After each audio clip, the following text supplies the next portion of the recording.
Imran Khan's arrest is being condemned in Pakistan. It will be condemned in the days to come, not just by his supporters but also by independent observers. I feel it was deplorable the manner in which he was arrested from Islamabad High Court premises. There was clearly excessive force used there. There was violence. His lawyers and supporters also got hurt. And I think this should have been avoided. Now, we have to bear in mind that the police will say that they had to employ such force because in the past, Imran Khan and his supporters have resorted to violence in Lahore, and every time he has appeared before courts, there have been hundreds of people, they've been charged, and they've been angry. So the government will say that's why we had to do it. But I feel that the onus is still on the government and law enforcement not to be seen to use excessive force. Now, the case in which he's arrested has to do with misuse of authority for financial gains, criminal breach of trust, and crime proceeds from Britain. This was being investigated by the National Accountability Bureau. Now, this is the same body which, as Prime Minister, Imran Khan used to target his political opponents, his critics, putting them in jail for extended periods of time.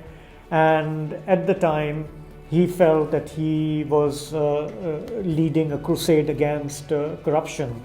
As they say, what goes around comes around. It is the same institution which is now accusing him of corrupt practices and hence arresting him. How will this play out? Well, the timing is quite interesting because only yesterday the Pakistan Army spokesperson strongly criticized Mr. Khan for making false allegations, for malicious allegations, and criticizing a top intelligence official by name, which sent a very strong signal that the army or the military is losing patience with Mr. Khan. Over the last 1 year, ever since he was voted out of office, we have seen Mr. Khan directly criticizing the military, the previous army chief, General Bajwa, and also making accusations against current serving top officials. The army has so far exercised a lot of restraint. It had been asking the government to respond to Mr. Khan's allegations, but increasingly it's becoming clear that the army feels that they will have to respond more strongly. Whether this arrest is connected to army's growing frustration is unclear, but I think the sequence of events is certainly pointing in that direction. Mr. Khan already faces more than 140 cases, he claims, and they range from, terrorism and corruption and abuse of authority, all sorts of cases. Most of them probably are baseless. Some of them are very serious and genuine, and they predate the current government.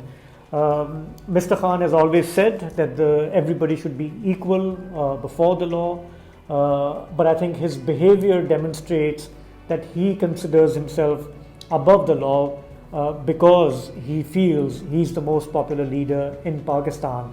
This has been evident in the manner in which he has responded to some of these court cases.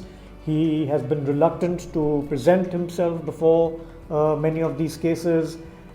He has always dismissed them as baseless and as a political witch hunt, and he has refused to submit to process. So this is obviously a huge development, him being arrested. Clearly, every Pakistani wants to see the law being followed and for Mr. Khan to be treated fairly and if the allegations are strong, then he must face due process of law.